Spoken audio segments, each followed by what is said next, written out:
ზაფხულის თავგადასავლების შემდეგ შენი ავტომობილი შენთან ერთად უბრუნდება ქალაქის გადატვირთულ ქუჩებსა და ყოველდღიურობას. შეამოწმე შენი ავტომობილი და შეხვდი ახალ სეზონს მომზადებული. ხანგრძლივი მოგზაურობისას ავტომობილის სავალი ნაწილი ყველაზე მეტად იტვირთება. შეამოწმე ბუშინგები, ამორტიზატორები და ყველა ის დეტალი, რომელიც გზაზე წვდება. ხუნდები და სამოხუჭე სისტემა შენი უსაფრთხოების მთავარი გარანტიაა. დარწმუნდი, რომ ისინი გამართულად მუშაობს. არ გამოგრჩეს საბურავების შემოწმება. გრძელი გზის გავლის შემდეგ წნევა იკლებს, პროტექტორი კი თანდათან ცვდება.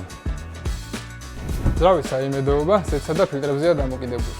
რეგულარული შემოწმება იცავს შენი ავტომობილის ძრავს დაზიანებისგან. დაუბრუნდი ყოველდღიურობას მშვიდად და თავდაჯერებულად. გვეწვიე თეგეტა მოტორში მოგზაურობის შემდეგ. მოამზადე შენი ავტომობილი შენი და შენი ოჯახის უსაფრთხო მგზავრობისთვის.